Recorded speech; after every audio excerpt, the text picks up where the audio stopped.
नमस्कार। टीडीएम सफलता चैनल में एक बार फिर आप सभी का स्वागत है। आज की इस वीडियो में कक्षा 7 सुरभि द्वितीयो भागः संस्कृत पाठ्यपुस्तकम सप्तम वर्गाय संस्कृत पाठ्यपुस्तकम 7वें वर्ग के लिए संस्कृत पाठ्यपुस्तक की आज आप इस वीडियो में देखेंगे 20वां पाठः योगः स्वास्थ्यस्य साधनम। जिस पाठ की विधा है संवादः, तो संवाद के माध्यम से आपने इस पाठ का उच्चारण एवं हिंदी अनुवाद कर लिया था। तो आज हम इस पाठ का संपूर्ण अभ्यास कार्य करेंगे। तो विद्यार्थी इस पाठ को समझें और इसका अभ्यास कार्य किस तरह से हमें कॉपी में करना चाहिए, तैयार करना चाहिए, वह आज आप इस वीडियो में देखें। तो अभ्यास में हम देखते हैं। पहला प्रश्न है एक पदेन उत्तरम लिखत। एक पद के द्वारा उत्तर लिखो। का कह योगस्य प्रवर्तकः। योग के प्रवर्तक कौन है? तो उत्तर में लिखेंगे पतंजलि ही, अर्थात पतंजलि योग के प्रवर्तक हैं। केन शरीरम स्वस्थम भवति। किससे शरीर स्वस्थ होता है? तो उत्तर लिखेंगे योगेन, अर्थात योग से शरीर स्वस्थ होता है। श्वास नियंत्रणम केन भवति। श्वास का नियंत्रण किससे होता है? तो प्राणायामेन, प्राणायाम से श्वास का नियंत्रण होता है। कह कालः योगाय उचितः। कौन सा समय योग के लिए उचित है, ठीक है? तो प्रातः, अर्थात सुबह का समय योग के लिए उचित है। योग निद्रा किमर्थम क्रियते। योग किस लिए करते हैं? योग निद्रा किस लिए करते हैं? तो मनः शांत्यर्थम, मन की शांति के लिए योग निद्रा करते हैं। अब आगे दूसरे प्रश्न में हम देखेंगे एक वाक्येन उत्तरम लिखत। एक वाक्य के द्वारा उत्तर लिखो। प्रश्न क्रमांक दूसरे का आद्यम धर्म साधनम किम अस्ति। प्रारंभिक धर्म साधन क्या है? तो उत्तर में लिखेंगे शरीर माध्यम खलु धर्म साधनम अस्ति। शरीर ही प्रथम धर्म साधन है, अर्थात प्रारंभिक धर्म का साधन शरीर है। खा योगेन किम स्वस्थम भवति। योग से क्या स्वस्थ होता है? तो उत्तर लिखेंगे योगेन शरीरम चित्तम अपि स्वस्थम भवति। योग से शरीर और चित्त भी स्वस्थ होता है। स्वस्थे शरीरे किम सुकरम। स्वस्थ शरीर में क्या सरल हो जाता है? तो स्वस्थे शरीरे अध्ययनम सुकरम भवति। स्वस्थ शरीर में अध्ययन सरल हो जाता है।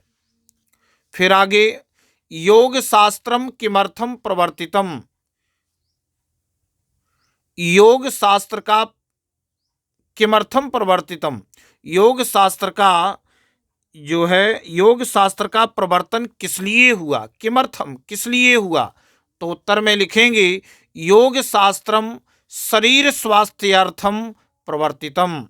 यानी योग शास्त्र का प्रवर्तन शारीरिक स्वास्थ्य के लिए हुआ। सुलभा कस्य मूर्तिम अपश्यत।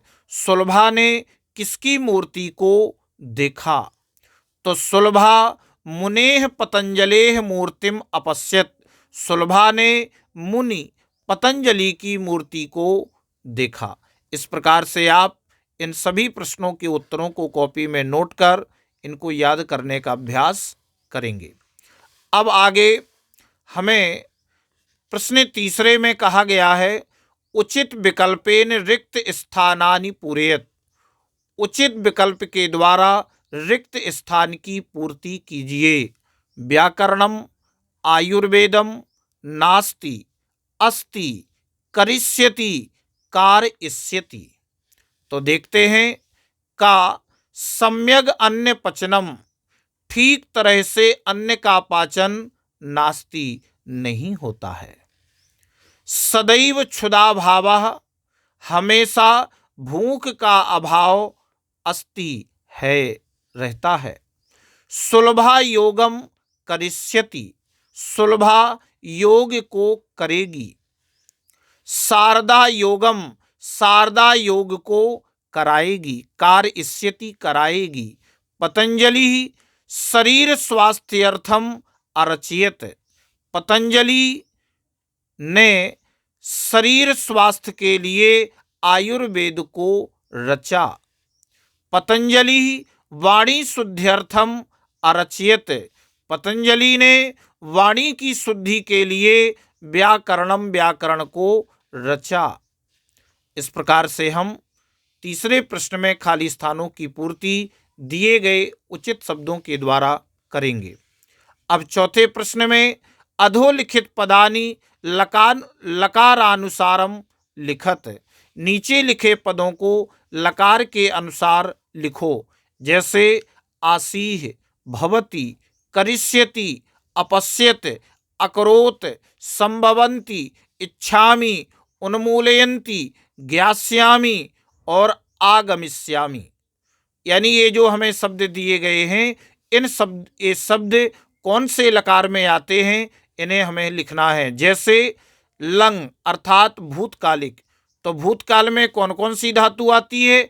आसीह, यानी जिस शब्द के पहले आ लिखा होगा आसीह, फिर इसके बाद अपश्यत और अकरोत, ये धातुएं लंग लकार अर्थात भूतकाल की हैं।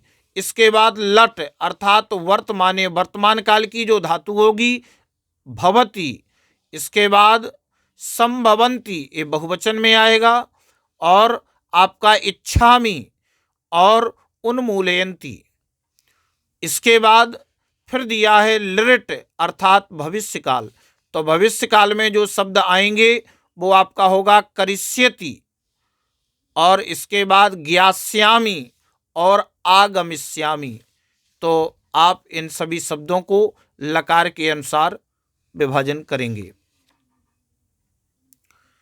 प्रश्न क्रमांक 5वां, अधोलिखित भूतकालिकान कृदंत शब्दान पश्यत रिक्त स्थानम पूरयत च, नीचे लिखे भूतकालिक के भूतकाल के कृदंत शब्दों को देखो और रिक्त स्थानों की पूर्ति करो।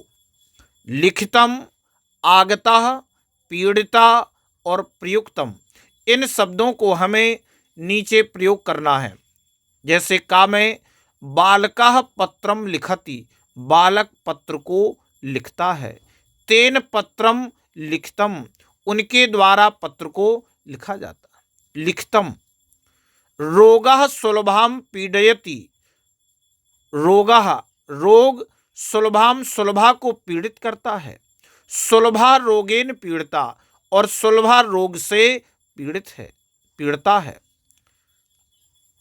बालकः गृहम आगच्छत, बालक घर को आता है। बालकः गृहम आगतः, बालक घर को आया। शारदा आसनम प्रायुक्त, शारदा आसनम प्रायुक्त, शारदया आसनम प्रयुक्तम। तो हमें यहाँ पर जो शब्द दिए गए हैं, शारदा के द्वारा आसन को लिया गया, प्रयुक्त किया गया। तो इस प्रकार से आप इन दिए गए शब्दों को खाली स्थानों में भर देंगे। अब आगे छठवें प्रश्न में कहा गया है कि रेखांकित पदानाम कृते प्रश्न निर्माणम कुरुत, रेखांकित पदों के लिए प्रश्न निर्माण करो। तो किस तरह से हम प्रश्न निर्माण करेंगे, देखते हैं। योगाभ्यासेन कार्ये कौशलम जायते, योगाभ्यास के द्वारा कार्य में कौशल प्राप्त होती है। तो योगाभ्यासेन कस्मिन कौशलम जायते, योगाभ्यास के द्वारा किसमें कौशल प्राप्त होती है। तो और आखिरी में हम प्रश्नवाचक चिन्ह लगा देंगे। तो जो आपका रेखांकित पद है कार्य, तो यहाँ पर हम लिखेंगे कस्मिन।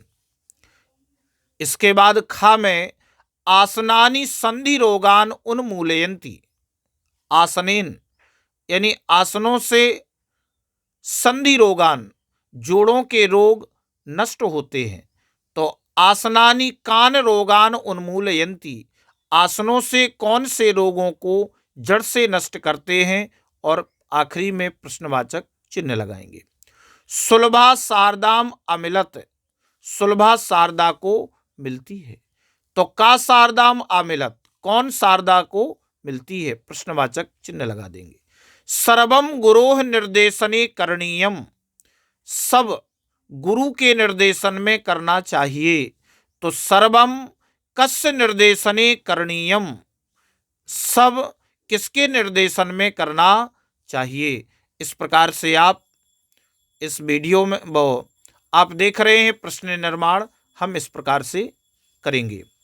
अब आगे 7वें प्रश्न में उचित पद मेलनम कुरुत, उचित पद के द्वारा मिलान करो। अब हमें यहाँ पर ये शब्द दिए गए हैं, हम उचित शब्दों के द्वारा इनका मिलान करेंगे। तो उचित पदों को किस प्रकार से मिलाएंगे। पहले है आपका कर्ता, तो कर्ता हो जाएगा कर्त्वम, ये आपका हो जाएगा का। इसके बाद चिंतकः, चिंतकः हो जाएगा चिंता।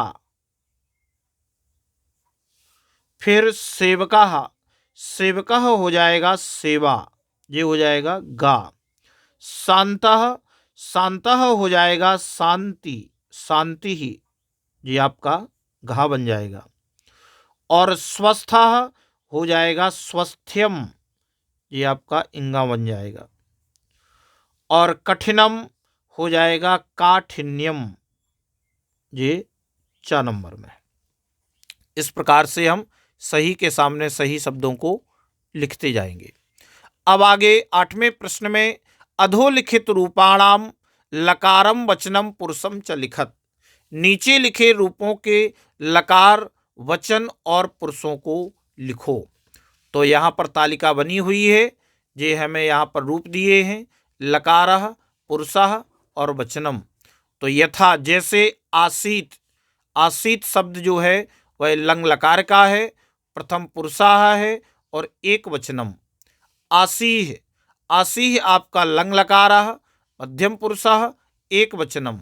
आसम लंग लकारः, उत्तम पुरुषः एक वचनम। अस्ति, अस्ति आपका लट लकार, प्रथम पुरुषः एक वचनम।